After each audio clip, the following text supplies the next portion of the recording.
This talk is called How to Fathom Timelessness, originally via Spinozism and Psychedelics. I'm going to be concerned really with two main questions. The first one is, why would time not be real vis-a-vis timelessness? And secondly, is timelessness experiential? Can one experience being outside of time? And to that, I'll give two affirmative answers, or, well, two and a half almost. Firstly, I'll say yes via the philosopher Spinoza's concept of amor Dei intellectualis, or the intellectual love of God. I'll say yes by the classic mystics' accounts. And also, at the end, I'll talk about the experience of one of the most potent of all psychedelic drugs, 5-MeO-DMT. Let us begin then. Why would time not be real? Two aspects of this. The questions, what is time anyway? And what is the eternal, that which is outside of time? So we start with this. What is time? There are many aspects of this, and it's obviously a huge question that no one's really answered fully. But I'll go through a few aspects of time and suggest why we might hold the unreality of it. So first of all, time refers to duration. That is experienced change. Everything you see around you is constantly changing. Even if you move your head, that's change. And even if you see complete blackness, there's still change in terms of the accumulation of memory. So you can't avoid duration in prosaic consciousness and everyday consciousness. Duration is part of lived experience. So that's the most common notion of time. Of course, time itself, in that sense, then, when I say time, it's an abstraction from duration. So the real thing we experience is the change, the perception of the change of things, and of our mind, and from that whole experience, we sort of extract the abstraction that is time, and then often, in physics especially, we put time on a timeline, an abstracted spatial representation of time. So you can compare these two. First of all, these two basic elements of time. First, there's then lived experience duration, and then there's the abstract timeline, like with which is divided into T1, T2, and so on and so forth, which is used in physics and so on, mathematics and whatnot. Secondly, we must distinguish, when we talk about time, the triplicity that is past, present, and future. This is the essence of time, according to Jeremy McTaggart, who was a British idealist at Cambridge. He wrote this great text in 1908, published it in 1908, called The Unreality of Time, where he argues that the past, present, and future, which is the essence of time, is merely subjective.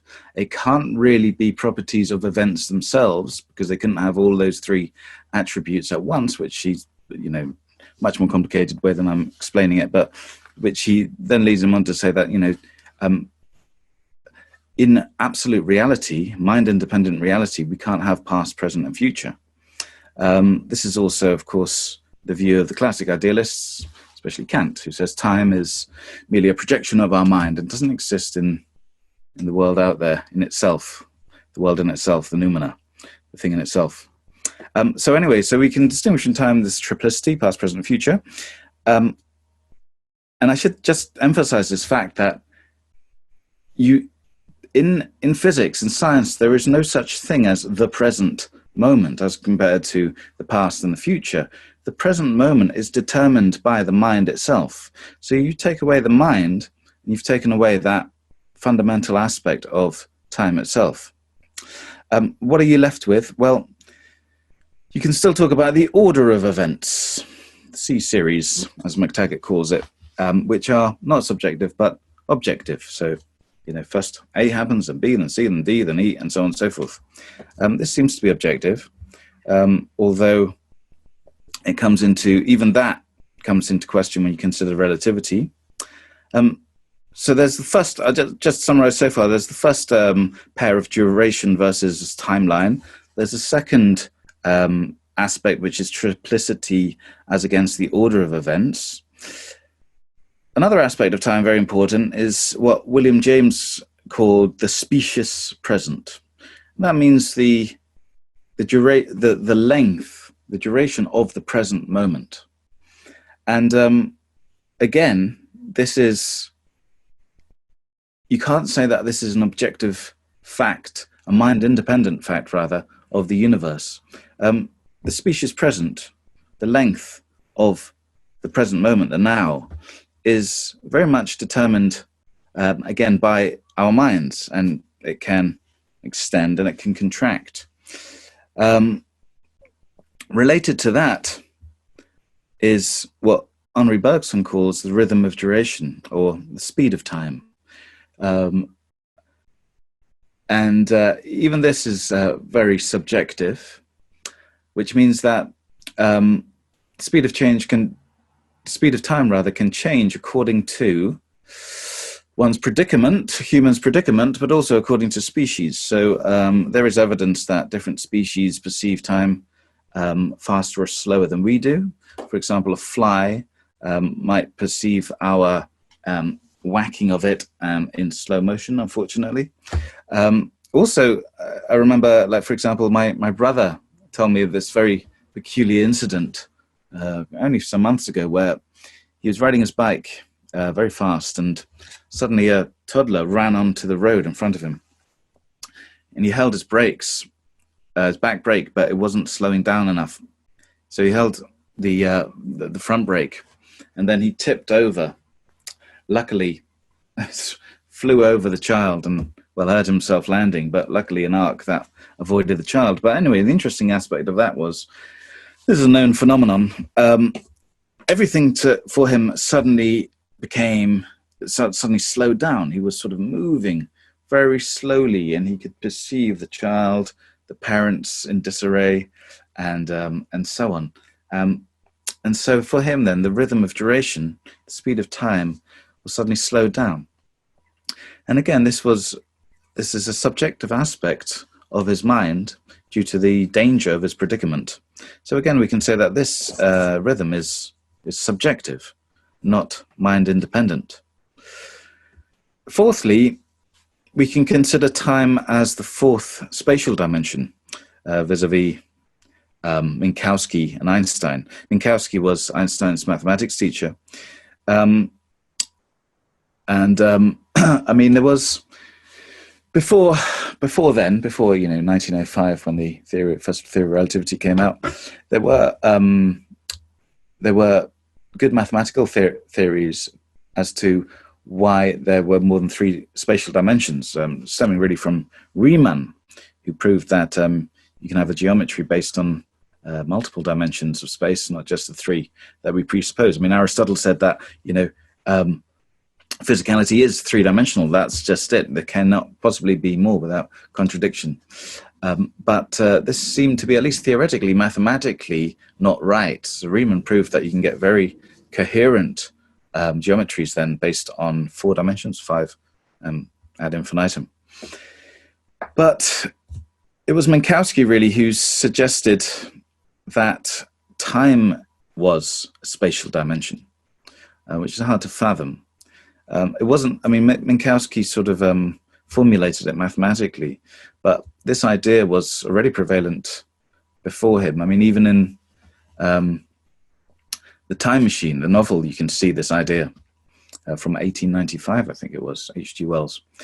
But anyway, Minkowski-Einstein then, heralding the theory of relativity, said that time is a fourth spatial dimension. This was, this is still controversial, of course. I mean, spatial dimensions are unidirectional. You can go left and right, up and down, forward and backwards, of course, but you can't go backwards in time, it seems. Time seems to be a one-way dimension. And Bergson, there was an interesting discussion with the French philosopher Henri Bergson and Einstein in relation to this. But nonetheless, there has been proved that one's velocity in space affects the speed of time. So the faster you go, the slower time goes relative to other times. And also, interestingly, then with gravity, the closer you are to a gravitational point, the faster time goes as well. Now, interestingly, Einstein, interesting to what I'm going to say later, Einstein was an avowed Spinozist, a follower of the philosopher Benedict de Spinoza. Einstein wrote in 1929, "I believe in Spinoza's God, who reveals himself in the harmony of all that exists." So I'll talk about Spinoza's God in a moment, but this is not the traditional notion of God at all. In fact, many people accuse Spinoza of being an atheist. I'll come back to this. Anyway, so we have then another aspect of time as a fourth dimensional space, as the fourth spatial dimension. Linked to that, we have Uspensky, the Russian sort of philosopher, who wrote that time could be multidimensional, just as we have, well, at least 3 dimensions of space.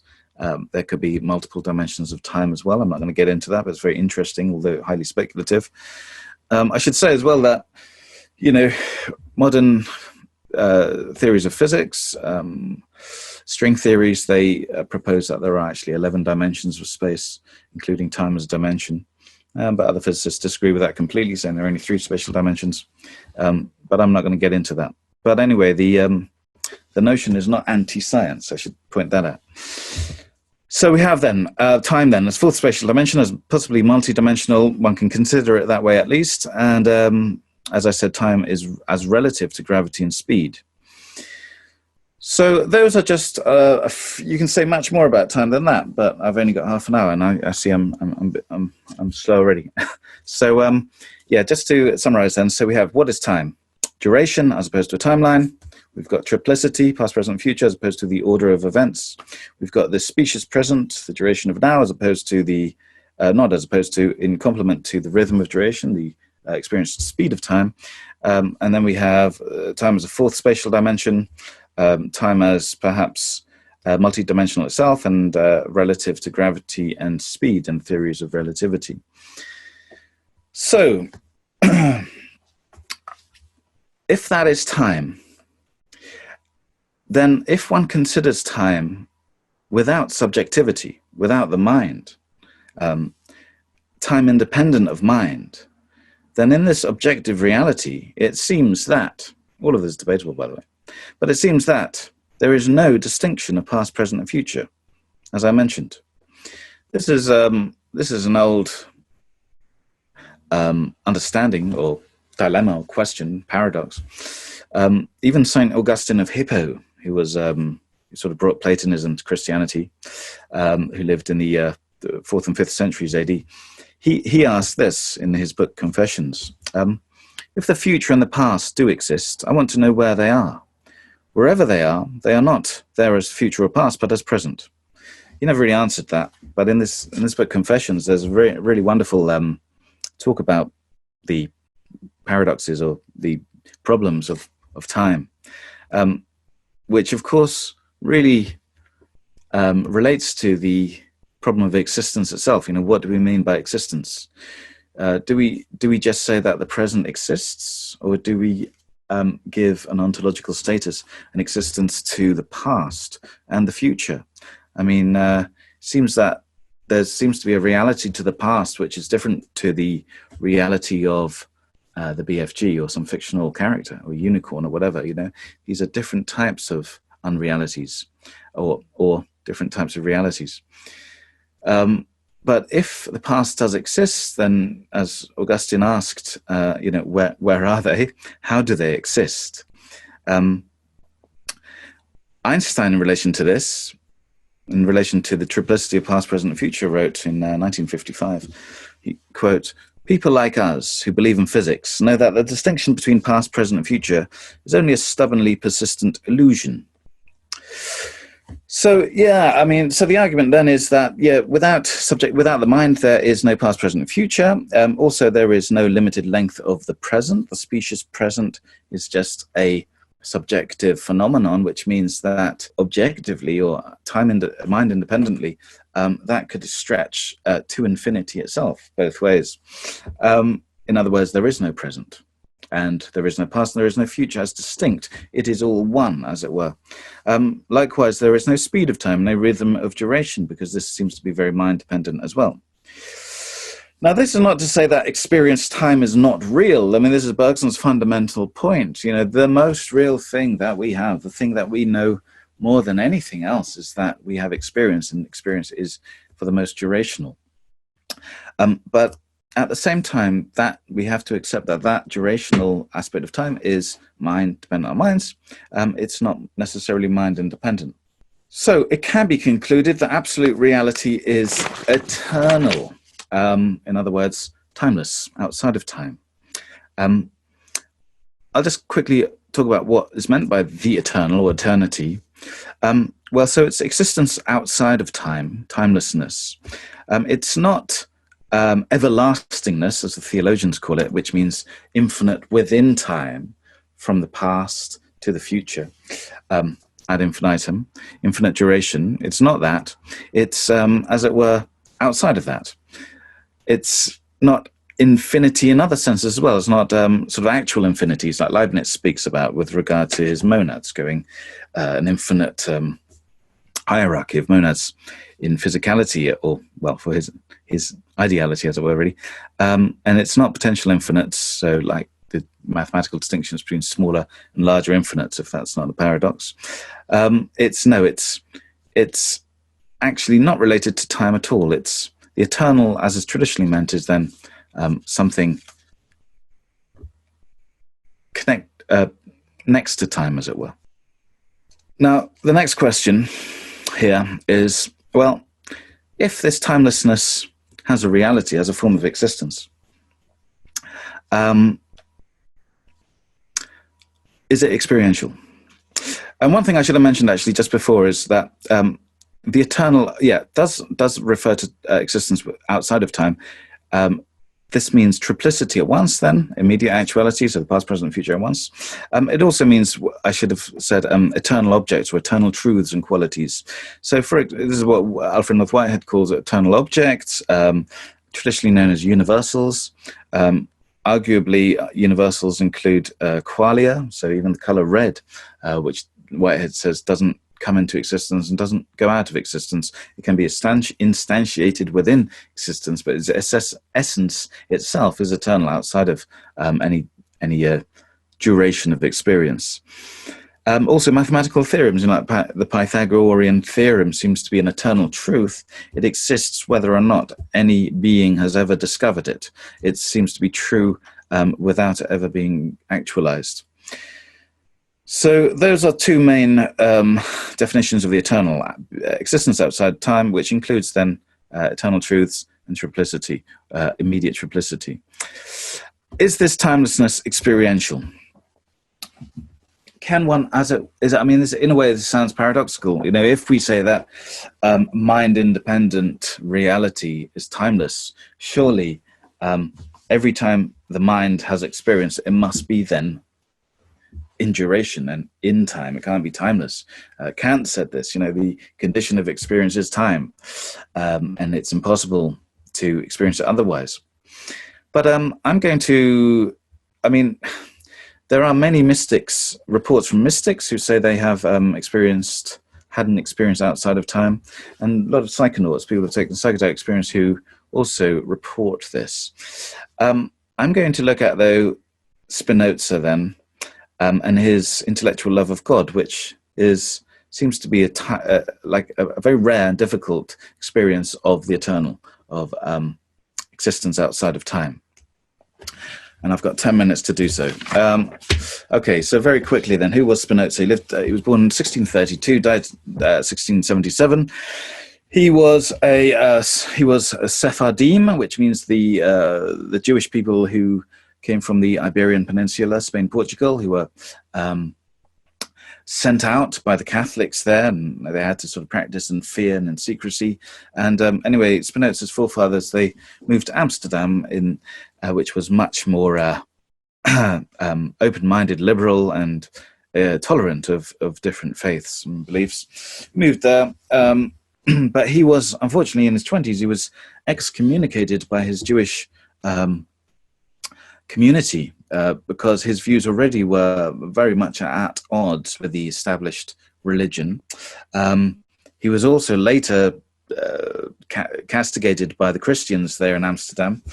And after he died, he had a very rough legacy. I mean, people, to call yourself a Spinozist in Kant's time, you could lose your position, your rent, your pension. It's almost like saying you're a fascist today. I mean, it was a dangerous thing. He was called by the Irish philosopher John Toland. He was called a pantheist. So actually, Toland coined this term pantheism, or pantheist really, and that was in relation to Spinoza, although Toland said that Moses was also a pantheist, strangely. So often in the sort of 17th, 18th century, if you called yourself a pantheist, that was akin to being known as a Spinozist. Over time, that has sort of separated a little bit, so Spinozism is now considered a form of pantheism, not the only one, or panentheism. Spinoza was most famous for writing the Ethics, which I'll focus on, but also he wrote the Theologico-Political Treatise, which was very controversial as well, because it said, for example, Moses didn't write the first 5 books of the Bible, as was commonly believed, and miracles were not really scriptural. And he started what was known as the higher criticism of the Bible, which became big in Germany in the sort of 19th century, especially. And this was considered more inimical to Christianity than Darwinism even, which came out, in 1859, Darwinian evolution. This questioning of the sort of authorship of the Bible. His philosophy is this, and this is what got him into trouble. Descartes proposed this philosophy of dualism, substance dualism. So the fundamental substance in reality were, apart from God, were mind and matter, or extension and thought. But the problem with dualism is how they interacted, and Descartes never really agreeably formulated that. So what Spinoza did is he brought these mind and matter, or thought and extension, together into one substance. So instead of there being 2 substances, one substance, which he called God or nature. They were synonymous. Substance, God, nature, all synonymous for him.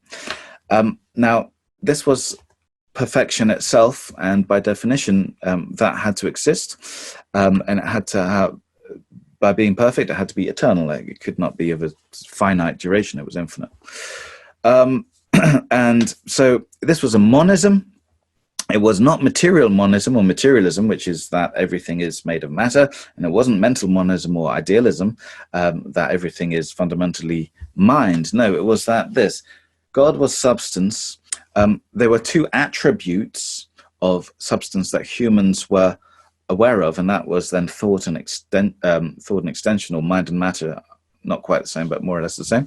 But then Spinoza said there were an infinity of other attributes of which humans were not cognizant as well. Other modes of reality, which were different versions of that same substance. So I should say that thought and mind and matter were both expressions, attributes of that one substance. They were not 2 separate things. They were just 2 separate ways of seeing the same thing. They were expressions, as it were. Now, this is why Einstein, who wrote a poem about Spinoza, wrote the following. In 1930, Einstein wrote, Spinoza, quote, Spinoza is the greatest of modern philosophers because he is the first philosopher who deals with the soul and the body as one, not as 2 separate things. This is a very, I should say, efficient manner of thinking about mind and matter, that mind doesn't cause matter. You don't have this problem of mental causation, or mind doesn't emerge from matter, as you get in most physicalisms today. They're one and the same thing. But that one thing is not matter itself. Like I said, that's just one of an infinity of different attributes. So it's not a physicalism, even though Spinoza is interpreted as a materialist. I mean, more so in the 18th century, really, but still today. But anyway, what this means is that there's for Spinoza, there's no dualistic soul. There's no separate soul from the body that can endure after bodily death. When the body dies, that soul or mind also dies, because they are one and the same thing. However, interestingly, at the end of Ethics, part 5, in the latter half of that, he writes this: the human mind cannot be absolutely destroyed along with the body, but something of it remains, which is eternal. That's Proposition 23, part 5 of the Ethics. What is that? Well, that's achieved, he says, via a third kind of knowledge, which he calls intuitive knowledge or intuition. though this is very rare. There's the first kind of knowledge is just basic senses and opinion. Second form of knowledge, is science, or abstract knowledge of laws of nature and so on. But then there's this third kind of knowledge, which is very rare, intuitive knowledge. And the pinnacle of that, the highest form of such intuition, is called, he calls, the intellectual love of God, amor Dei intellectualis. This is then a fundamental understanding of the essence of things, which realizes that that essence is God itself. By God, remember, he means now nature. This is why people have accused him of being an atheist, even though I wouldn't say that. I wouldn't go that far. This is a becoming one with that eternal. And remember, God nature is eternal. He's not of a finite duration. So this is, and this is ultimate blessedness, he calls it. He also says, and this is very much avoided in many interpretations, there are varying interpretations of this, I should say, very many. I mean, you never really get agreement. But he says, one thing that a lot of interpretations miss out is that Spinoza writes that in the scriptures, this intellectual love of God is known as glory, which is Latin gloria, which happens in Hebrew to be kavod, which is very interesting. This is sometimes translated in English as the presence of God. And it's often in the Bible associated with smoke. Now, I'm not going to go there, but this is for another talk. So Spinoza writes, for example, we feel and experience that we are eternal. And then this experience then, he writes, the love of God towards men and the mind's intellectual love towards God are one and the same. So when we become, when we form this higher cognition of Godness, we become eternal. We experience the eternal, and this eternal is God himself. So it is, but simultaneously, both us experiencing the eternal via God, or being one with God, and it's God's way of experiencing himself via mankind. And this is then the complete unitive state. You become you, your body and mind become God, God becomes you. God is eternal, you become eternal. So the human mind becomes eternal for Spinoza, immortal, when it steps outside of time to unite with God, nature, substance. As he says, this is a very rare and difficult to attain. Plotinus, it's said, attained it a few times. Plotinus was a Neoplatonist philosopher who lived in the 3rd century AD.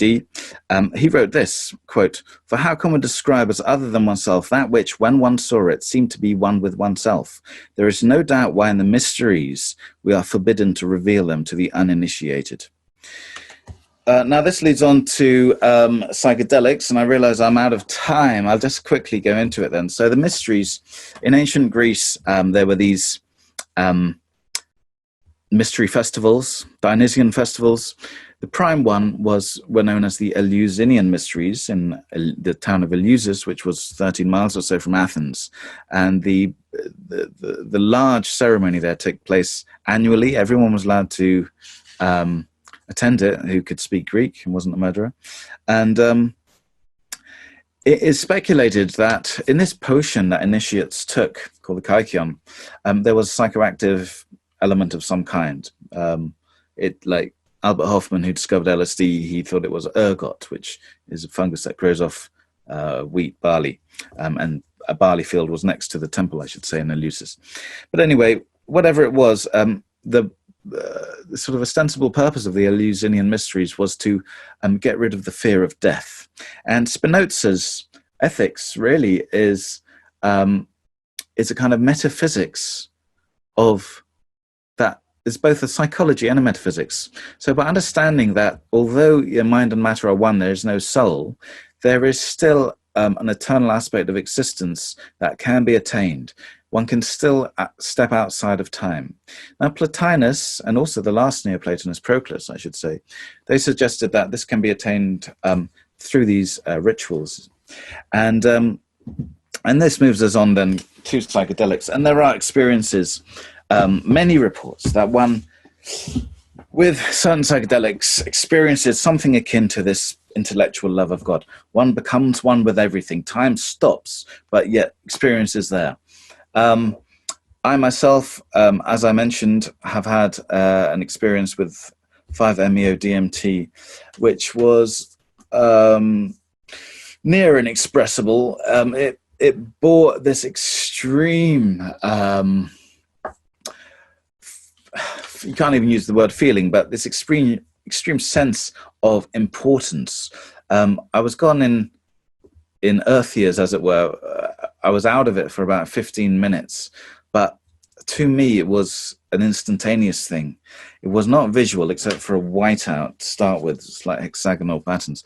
But then it was different from the other psychedelics because it was a complete contraction of all time within one, and a complete blocking of normal experience and duration. And something that I am exploring at the moment then is this association, this link of 5-MeO-DMT, but also other psychedelic experiences, this link with that to mystical experiences and also to Spinozist and Whiteheadian metaphysics, to see if these things are not mere hallucinations, are not mere products of the mind, but actually are veridical. I mean, one final thing I'll say here is this. To say that such an experience is hallucination would be to assume a metaphysics already, usually a sort of physicalist ontology, where such things are merely emergent properties of brain functions. Now, physicalism is itself a metaphysical point of view, which is, I argue, very much opposed to Spinozism. And this is just assumed. This is a kind of default view in the West, due to Descartes, I would argue, mostly, actually, even though he was a dualist. But I think he led the West to this physicalism. And this has just been taken as default by the sort of academic profession, mostly the scientific discipline. But it needn't be. I mean, there are so many problems with it. I mean, first and foremost, the so-called hard problem of consciousness, the mind-matter mystery, which Spinoza, by identifying mind and matter, sort of overcomes in a much more agreeable manner than saying that mind emerges from matter, which is a complete mystery. So there's an interesting link then between metaphysics, timelessness, and psychedelics. And that's just merely an introduction to a lot more to come.